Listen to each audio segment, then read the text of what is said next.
You awoke in a cold sweat from your dream, looking around the dim room with affright. You didn't remember anything about it except for a loud bang at the end, but you pass it off as just a nightmare. It had been a reoccurring nightmare you've had for the past few days now. You slowly arose from your bed, preparing your lunch for the day before heading off to work, stopping at a local store to pick up a little something along the way.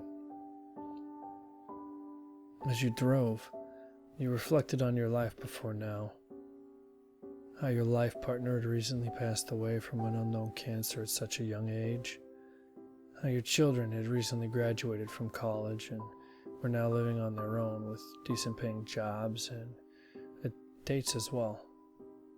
You felt happy and proud of them, but you couldn't help but feel off.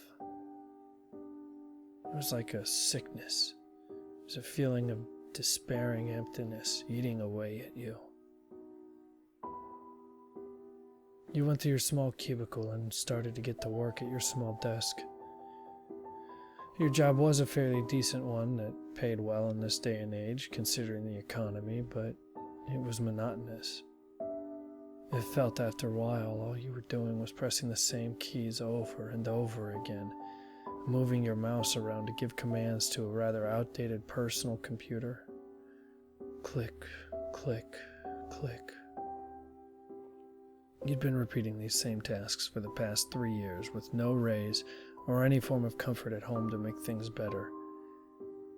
This just made you realize just how alone you were now. After a few hours of this miserable process came lunchtime, and you knew what that meant.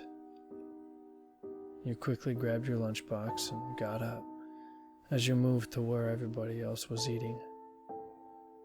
Stanley, a co-worker and a good friend here, waited for you at the water dispenser. He was wearing his usual work attire, a white shirt over black dress pants and a small red tie. He greeted you happily as you walked over to him, adjusting his brown glasses. You liked Stanley. He was a pleasure to chat with. For a little while, anyway. But the dullness always became apparent quickly. The two of you always ended up on the same topics of conversation during every lunch hour. You were afraid to admit it to him, though, that he was becoming boring. That everything was, in fact, becoming boring. But you were afraid of how he would react to that. You were afraid that he might just care too much about you. You didn't want to shock and surprise him too much. He did, however, speculate that you were becoming increasingly more empty and bitter, but you always assured him that you were fine and he stopped pursuing his questions. After a few minutes of this worthless exchange, you set off to eat your lunch for today. It was always the same thing every day, a ham sandwich with a banana. Sometimes you brought a soda, other times it was merely a water bottle. A few years ago, back when your loved one was still roaming the earth, she would sometimes throw in something else. Even if it was just something as plain and simple as a pickle, you were always delighted about it.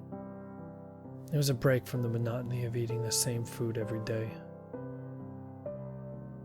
Nowadays, you didn't have enough time to throw in a little something extra, but you were certain that you had quite a surprise for today.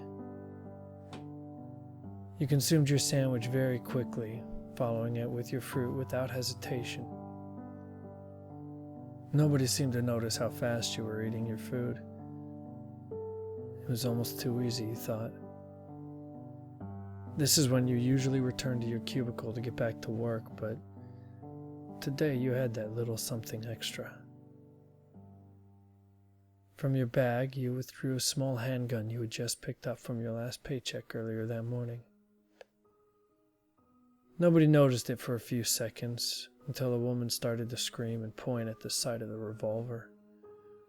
Some of them begged you to stop, reaching out to you. They were trying to talk you into not doing it. You barked at them, making empty threats that you would shoot anybody that gets within touching distance. You felt bad about it. You truly are a nice, caring person. One of them quickly phoned the police, saying that they were going to get you some help. But you didn't care. The dullness, the melancholy, the emptiness, it all had to end. You looked at the crowd. Stanley was standing in front. He pleaded to you, begging you to reconsider your thoughts and actions. He offered to help you if you would just listen to him. You just stared at him. Without saying a word to him, you opened your mouth and placed the pistol inside of it. You heard the masses scream before your vision faded to black as you pulled the trigger.